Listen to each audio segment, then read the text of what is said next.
हम कर रहे थे? आई थिंक स्टोइचियोमेट्रिक एनालिसिस हमारा बाकी है। यस, याद है? मोलैलिटी कल किया एंड ग्राफिकल का बताया। उसके पहले वाला एक पार्ट मैंने बीच में छोड़ा था, स्टोइचियोमेट्रिक एनालिसिस।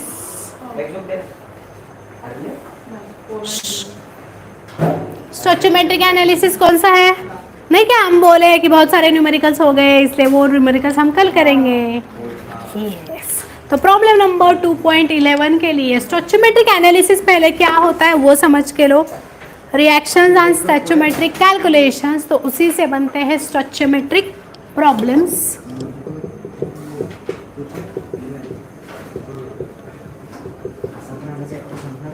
ये आज चैप्टर खत्म होगा। नेक्स्ट वीक में आपका चैप्टर नंबर 1 एंड 2 का टेस्ट होगा।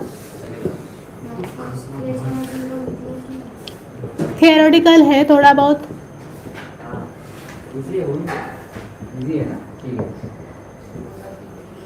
एनालिटिकल कंसेप्ट्स में यस। तो स्टोइचियोमेट्रिक कैलकुलेशंस क्या है? इन दिस केस जब कैलकुलेशंस होते हैं तो कंपलसरी नंबर ऑफ मोल्स लगेगा, मतलब कितने मोल्स है। एंड आपको आई थिंक 10th में किया था रिएक्शन बैलेंस कैसे करते हैं, याद है? Balancing the reaction. तो बैलेंसिंग द रिएक्शन में रिएक्टेंट साइड में कितने मोल्स है एंड प्रोडक्ट साइड में कितने मोल्स है, उसके ऊपर आपके पूरी रिएक्शन बेसिस होती है on the basis of reactant moles and product moles. Reactant के मोल्स एंड प्रोडक्ट के मोल्स, उसके ऊपर रिएक्शन बेसिस होती है।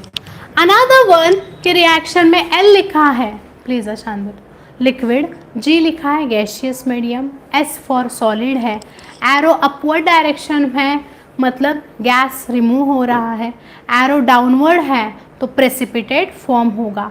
AQ लिखा है दैट मीन्स एक्वियस, याद है? ये सब पता है आपको? तो ये सब रिएक्शन में लिखा होता है।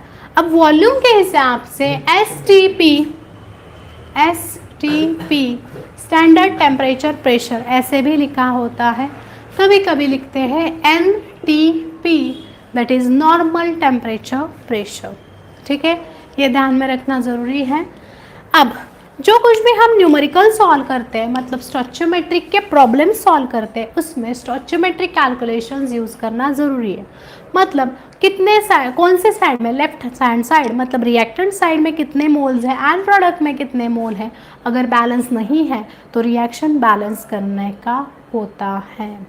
If the reaction it is like this, अगर मुझे लिखना है न्यूट्रलाइजेशन रिएक्शन, तो मैं बताऊंगी when acid and base react with each other there is a formation of water and salt takes place। तो यस, मुझे पता है कि when acid react करेगा बेस के साथ there is a formation of salt plus water। ये reaction आपने देखा था, this is called as neutralisation reaction. So like HCl plus अगर मैंने लिखा NaOH, so there is a formation of Na with goes with Cl, NaCl it is your salt, right? And OH and this H that is your water, है क्या ऐसा? Right, तो NaCl and water बनेगा। ऐसे ही displacement reaction पता है आपको, double displacement reaction पता है, कंबशन रिएक्शन पता है क्या? ये सब 10th में था, अब मत बोलो नहीं था। हाँ, yes, organ types of reactions ये कंसेप्ट था, ये बेसिक कंसेप्ट उसके यस, ये जो हम कर रहे हैं अभी इसमें कंपलसरी बेसिक कंसेप्ट यूज़ होंगे। जो हम न्यूमेरिकल सॉल्व करते हैं तो आपका जो हमारा यही पेज है 2.11 न्यूमेरिकल, पेज नंबर 19 जो है कल हमने रखा था वो पीछे। एंड लिमिटिंग रिएजेंट का एक कंसेप्ट हमारा बाकी है, बाकी सब पूरा हमारा चैप्टर फिनिश हुआ। एक्चुअली हमने molality, mole fraction and percent calculation कल ही किया था, याद है ना? यस, ग्राफ एक्सप्लेन, ग्राफ में सिर्फ ग्राफिकल रिप्रेजेंटेशन पूछते हैं, just 4 graph and these are for temperature versus volume होता है। बाकी ग्राफ का ज़्यादातर आता नहीं है आपको, बिकॉज ये जो ग्राफ है ना वो सब बाय सॉफ्टवेयर निकलते हैं, कंप्यूटराइज होता है। एनालिटिकल टेक्निक्स का आगे वाला चैप्टर है, उसमें ऐसे बहुत सारे आप इंस्ट्रूमेंट यूज़ करते हैं कि जिसके ग्राफ्स डायरेक्टली कनेक्ट होता है। आपको ग्राफ कहाँ से मिलेगा? सॉफ्टवेयर रहता है आपको कंप्यूटर से, आप सिर्फ रिएक्शन के कितने आए, आपका रीडिंग कितना आया, वो पुट करने के बाद आपको डायरेक्टली ग्राफ मिलते हैं। ठीक है, नेक्स्ट है अब हम करेंगे न्यूमेरिकल्स। प्लीज़ ध्यान में रखो, इन दिस केस हमको 3 टाइप के आते हैं numericals. First one it is a mass mass relationship, second one mass volume relationship and third one it is a volume volume. Mass mass मतलब वेट के हिसाब से ग्राम में जो रहेगा, right. Mass and volume, mass gram में रहेगा, volume litre millilitre में रहेगा। And third one it is volume volume, मतलब दोनों भी रिएक्टेंट एंड प्रोडक्ट रहेंगे, वो किस में रहेंगे, लीटर में मिलीलीटर में रहेंगे, ज़्यादातर लीटर मिलीलीटर। कृष्णा काय होतं आहे, खूपच हसायला येतं हा, इतकं कंट्रोल केलंय ना। निखिल कृष्णा सगळे शांत बस प्लीज। सेपरेट सेपरेट बैठो, नहीं तो शांत बैठो। 2 ऑप्शन है, एक तो सेपरेट बैठो नहीं तो शांत बैठो। प्रॉब्लम नंबर 2.11 समझ के लो न्यूमेरिकल, नहीं तो नहीं आते हैं, सीरियसली बता रही हूँ। ये जोक्स अपार्ट, जो कुछ भी जोक्स है बाद में 10 मिनिट रुक के करेंगे, ठीक है। मी पण हसेल तुमच्याबरोबर, मला पण केमिस्ट्री शिकवून बोर होतं ना, मग मला नंतर हसवा घरी जाताना ना, माझा मूड फ्रेश। सो 11 येस न, प्लीज ध्यान दो। Calculate the mass of carbon dioxide and water form on complete combustion of 24 gram of methane gas and atomic masses are given, carbon 12, hydrogen 1 and oxygen 16। Yes, अब आपको reaction दी है क्या, लेकिन लिखा है ना किसका कंबशन हो रहा है, मीथेन का। मीथेन का फॉर्मूला CH4 एंड क्या बन रहा है, कार्बन डाइऑक्साइड एंड वाटर बनता है ना, लिखा है ना CO2 एंड H2O। अब ये तो हमको मिला CH4 it is your methane ना, लिखा। पता है क्या कितने ऑक्सीजन लगेंगे, 16, दैट इज 16, दैट इज क्या, that is your atomic mass ना। सो हमको पता नहीं है कि कितने ऑक्सीजन रिएक्ट करेंगे, तो इन दिस केस ऑलरेडी कितने हैं, O2 यहाँ पे प्लीज ध्यान दो, O2 है मतलब 2 है एंड ये 3 है, मतलब हमको रिएक्टेंट में एक तो 3 ऑक्सीजन लाने हैं। अगर मैंने डायरेक्टली थ्राइस ऑफ O लिखा चलेगा नहीं, बिकॉज ऑक्सीजन डायटोमिक है, डायटोमिक है मतलब अगेन हमेशा O2 ही लिखना होता है, तो O2 लिखेंगे तो +2 हो गए। मुझे कितने चाहिए राइट हैंड साइड में 3, इसलिए मैं क्या करती 2 लिखती, तो 4 हो गए। अब मुझे इधर एक बढ़ाना होगा तो मैं इधर ट्वाइस करती, हो गया क्या। अब चेक योर यस ऑल, एक मिनट, ऑल आइटम्स चेक करो। कार्बन 1 है, इन दिस केस आल्सो 1 है, yes. In this case 4 hydrogens है, यहाँ पे भी 2 × 2। मैंने ऑक्सीजन बैलेंस करना, लेकिन मुझे हाइड्रोजन भी बैलेंस हो गया, राइट। देन ऑक्सीजन कितने हो गए 4, in this case 2, in this case 2 हो गए क्या, yes, reaction it is balance. ये हमने किया, ट्वाइस ऑफ O2 हमने लगाया, ट्वाइस ऑफ H2O हमने लगाया, उन्होंने methane carbon dioxide and water दिया था। रिएक्शन बैलेंसिंग हम करेंगे, that is your first step, okay. यहाँ तक कुछ डाउट है please Nikhil, please please seriously सांगते हैं। अब हर एक का आपको एटॉमिक मास कैलकुलेट करना है। कार्बन की वैल्यू कितनी 12, हाइड्रोजन की 12 प्लस 1 × 4 मतलब कितना आएगा इसका 16 ग्राम आएगा। ट्वाइस O2 का कितना, एक ऑक्सीजन का 16, बेटा 2 × 2 4 है ना, तो 16 4s are 64, right. CO2 1 carbon 12 plus 2 × 16 मतलब 12 + 32 44 एंड 2 × H2O मतलब 4 + 32 ना, तो टोटल हुआ 36। समझा कैसे काया, नाही कळलं। एटॉमिक मासचं, ओके। हाइड्रोजन का एटॉमिक मास होता 1, कितने हाइड्रोजन है यहाँ पे 4, 4 × 1 आया 4। एक ऑक्सीजन का 16 है, ऑलरेडी गिवन है क्वेश्चन में 16, ऑक्सीजन का एक का 16, कितनी ऑक्सीजन है 2, 16 × 2 कितना हुआ 32, 4 + 32 आया क्या 36, समझा। हाँ, एक्चुअली हमने मोलार मास में किया था इसलिए मैंने डायरेक्ट लिखा।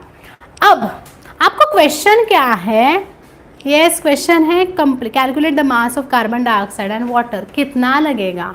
कंप्लीट कंबशन मीथेन के लिए कितना मीथेन कंबशन करना है? 24 ग्राम। अब हम डायरेक्टली करेंगे, कितना मीथेन है हमारे पास by atomic weight? 16 gram methane है, राइट। तो 16 ग्राम मीथेन हम करस्पॉन्ड पहले करेंगे फॉर 44 ग्राम ऑफ CO2, क्योंकि 16 का कितना हो रहा? 44 ग्राम किसका? CO2 का। तो उन्होंने कितना दिया मीथेन क्वेश्चन में? 24 ग्राम मीथेन है, तो how much CO2?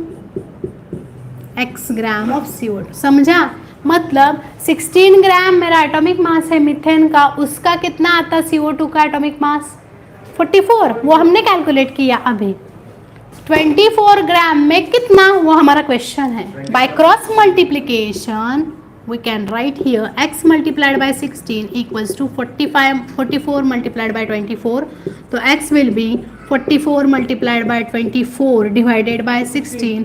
8 2s are 8 3s are 2 1s are 222. 22 multiplied by, तो ये इतना ऑफ क्या मिला? CO2।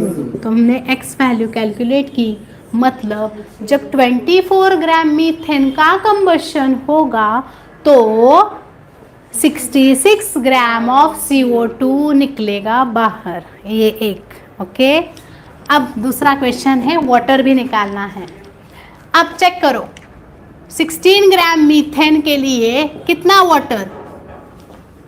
36 हो रहा है ऑफ वाटर, राइट है क्या? ऐसा है? यस। तो 24 ग्राम ऑफ CH4 के लिए कितना वाटर? तो मैं y लिखती हूँ, आपको मैं इजी दिख रही हूँ, प्लीज आप बुक में देखो, बुक में एक एक लाइन में दिया है। मैं जो ये दे रही हूँ आपको पूरा सिंप्लीफाई करके बता रहे हैं, so please write down. So by cross multiplication y multiplied by 16 equals to 36 multiplied by 24। तो y इक्वल्स टू कितना आएगा? 36 multiplied by 24 divide by 16, right. 4 9 या यस, 4 1 जा 4 6 जा 9 6 जा 54। तो जब 24 ग्राम ऑफ मीथेन कंबशन होगा तो 54 ग्राम ऑफ वाटर बाहर निकलेगा। समझा? यस, आंसर करेक्ट आए? कुछ डाउट है? कैलकुलेशन पार्ट समझा? ऐसे जब लिखेंगे ना आप तो आपको इजी कंसेप्ट जाएगा, स्टोइचियोमेट्रिक कैलकुलेशंस इजी नहीं जाते। दिस क्वेश्चन, ये क्वेश्चन डायरेक्टली आपको CET में भी आ सकता है। डायरेक्ट आपको उसमें 44 ग्राम 66 gram of CO2 54 gram of water, ऐसे हर एक का आपको ऑप्शंस रहेंगे, तो आपको ऑप्शंस मार्क करना है। तो ऐसे नहीं है कुछ भी लिखेंगे, सॉल्व करके आपको आंसर निकलेगा, राइट। यस, लिख के लो प्लीज़। कुछ भी डाउट है तो मुझे पूछो।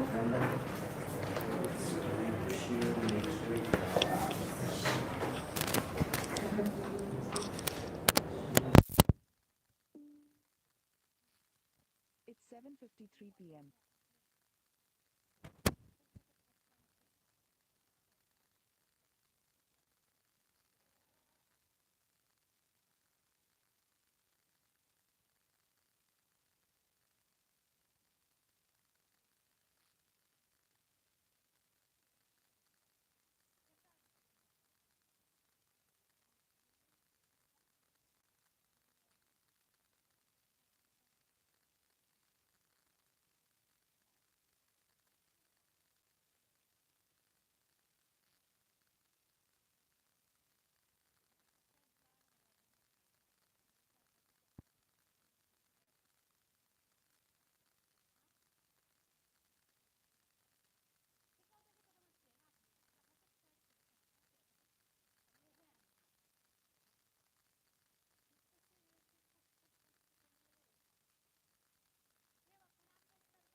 नेक्स्ट है, अब नेक्स्ट न्यूमेरिकल 2.12 वाला. 12 मध्ये काय दिले प्लीज.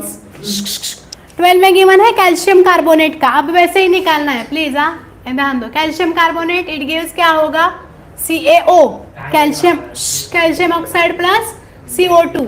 तो हर एक का आपको यहाँ पे भी क्या करना है, एटॉमिक मास से क्या करना है, मोलार मास फाइंड आउट करना है. कैल्शियम का कितना आएगा 40 प्लस 12 प्लस एक ऑक्सीजन का 16, कितने हैं 3. तो टोटल कितना आएगा 100. 40 प्लस 12 प्लस 48. अब CaO का 40 प्लस 16 कितना 56. CO2 का 44. ठीक है. अब ये तीनों करने के बाद आपको सिर्फ बताना है इसमें कि 100 ग्राम CaCO3 को 100 ग्राम मिला. 100 ग्राम CaCO3 को कितना कैल्शियम ऑक्साइड मिल रहा 56. तो क्वेश्चन में पूछा है, जैसे हमने मीथेन में 24 के लिए निकाला, वैसे इस क्वेश्चन में पूछा है 5 ग्राम कैल्शियम कार्बोनेट के लिए कितना क्या कैल्शियम ऑक्साइड. 56 into 100. सो आपको नहीं रे बड़ा, cross multiplication 56 multiplied by 5 equals to 100 multiplied by x. So आप ऐसे करो क्रॉस मल्टीप्लिकेशन तो इजी जाता. 56 मल्टीप्लाइड बाय 5 डिवाइडेड बाय 100. तो 5 1 जा 5 कितना 20, 20 1 जा 20, 2 जा 40.8. ऐसा ही आएगा क्या. यस. तो 2.8 ग्राम ऑफ कैल्शियम कार्बोनेट. तो this is your second numerical, calcium carbonate 2. ये सेकेंड वाला मतलब 2.12 किया अभी हमने. ठीक है. देन 2.13 में क्या है देखो.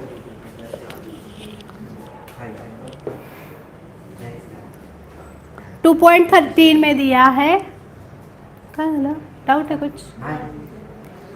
Then how many liters of oxygen at STP required to burn completely 2.2 gram of propane.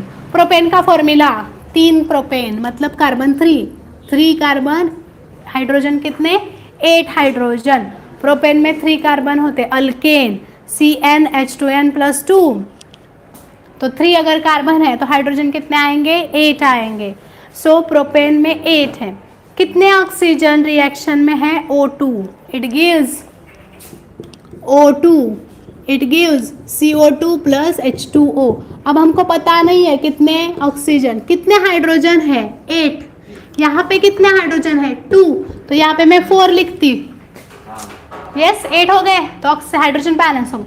कितने ऑक्सीजन हो गए in this case 4O and ये 2 कितने हो गए 6. तो यहाँ पे आएगा 3O2 हो गया क्या 6. कितने कार्बन 3. तो यहाँ पे मुझे 3 कार्बन लिखना होगा. तो 3 2s are 6 आणि हे 4. टोटल कितने हो गए 10. म्हणजे इथं 3 नाही पाहिजे, मग कितना पाहिजे 5O2. रिएक्शन अब बैलेंस हो गई. Carbon 3 in this case 3 carbon, 8 hydrogen 3 into 2 6 plus 4 hydro oxygen, total 10 oxygen. 5O2 मतलब 10 ऑक्सीजन.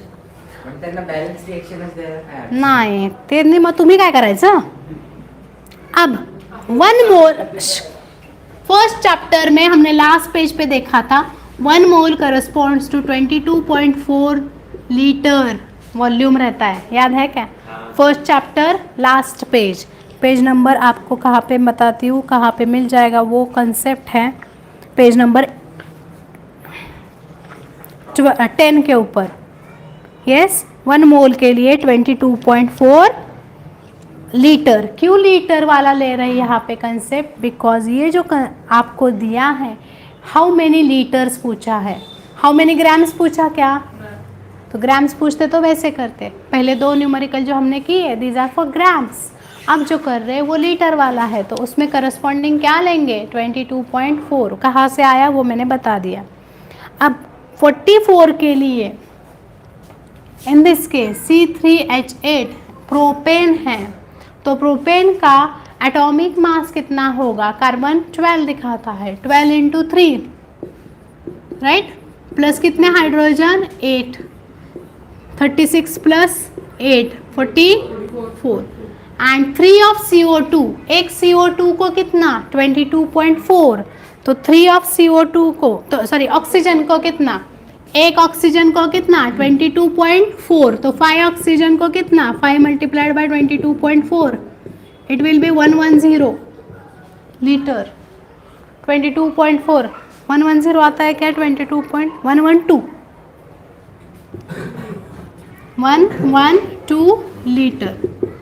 ठीक है, अब ये करस्पॉन्डिंग इक्वेशन हम करेंगे। सो वी विल गेट, कितने के लिए निकालना है 2.2 ग्राम ऑफ प्रोपेन के लिए, तो 44 ग्राम प्रोपेन में कितना ऑक्सीजन लग रहा है 112 लीटर ऑफ O2।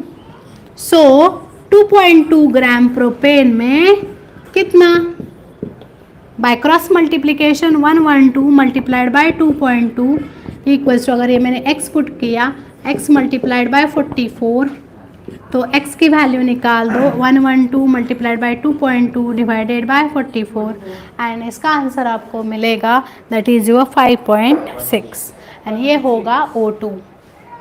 ठीक है, यस कुछ भी डाउट है तो ये हुआ आपका 5.6 ग्राम ऑफ क्या, किसका निकाला प्रोपेन C3H8 का, प्रोपेन का C3H8 का।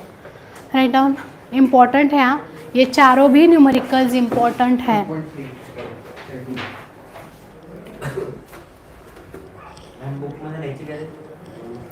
है बघा तुम, मैंने पहले भी बोला कि अगर आपको कैलकुलेशन उधर का नहीं समझला तो मैं आपको डिटेल में बता नहीं।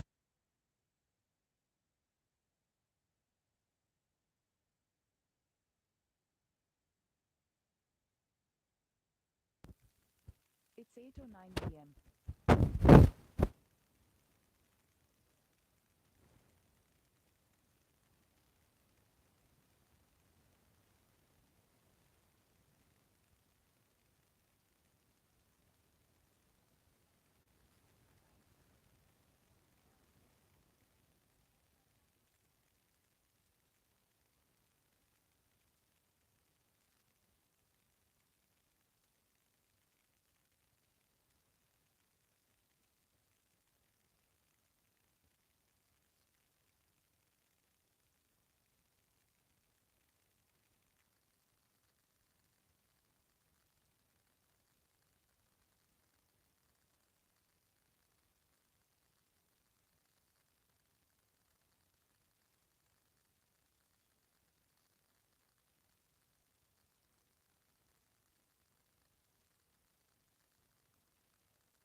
सो लास्ट न्यूमेरिकल में यस क्या क्या था आपको गिवन, परसेंटेज इम्प्योरिटी जिंक का निकालना था। जिंक की रिएक्शन H2SO4 के साथ जब होगी तो जिंक सल्फेट बनेगा। 65 gram of zinc 22.4 litre of hydrogen के लिए करस्पॉन्ड होगा। तो आपको निकालना है 0.200 के लिए कितना, तो 65 डिवाइड बाय 22.4 मल्टीप्लाइड बाय कितना 0.200 एंड उसका परसेंटेज निकालना है। पहले कैलकुलेशन करो, 0.58 ग्राम निकलेगा एंड उसका परसेंटेज जब निकालोगे 0.58 divide by 0.635। Why 0.635 it is there because zinc कितना गिवन है, वेइंग करके जिंक उतना ही गिवन है, इसलिए टोटल अमाउंट जिंक का 0.635 है, उसमें से 0.58 ग्राम क्या है आपका रेगुलरली जिंक है रिएक्शन वाला, मल्टीप्लाइड बाय 100 करने के बाद आपको फाइनल आंसर मिलता है 91.33%। मतलब ये जो परसेंट है it is a percent purity, जो जिंक सैंपल आपको गिवन है उसकी प्यूरिटी निकाल दी परसेंटेज में। ये सीनियर लेवल पे ये पूरे प्रैक्टिकल्स होते हैं, आपको सैंपल दिया जाता है। तो कल कृष्णा का क्वेश्चन था what is qualitative and quantitative, तो उसके टेस्ट रहते qualitative analysis and quantitative analysis के, तो टेस्ट अलग अलग रहते। क्वालिटी के हिसाब से सैंपल कितना परसेंटेज आया, परसेंटेज आया दैट मीन्स आपने क्वांटिटी चेक की, दैट इज़ अ क्वांटिटेटिव।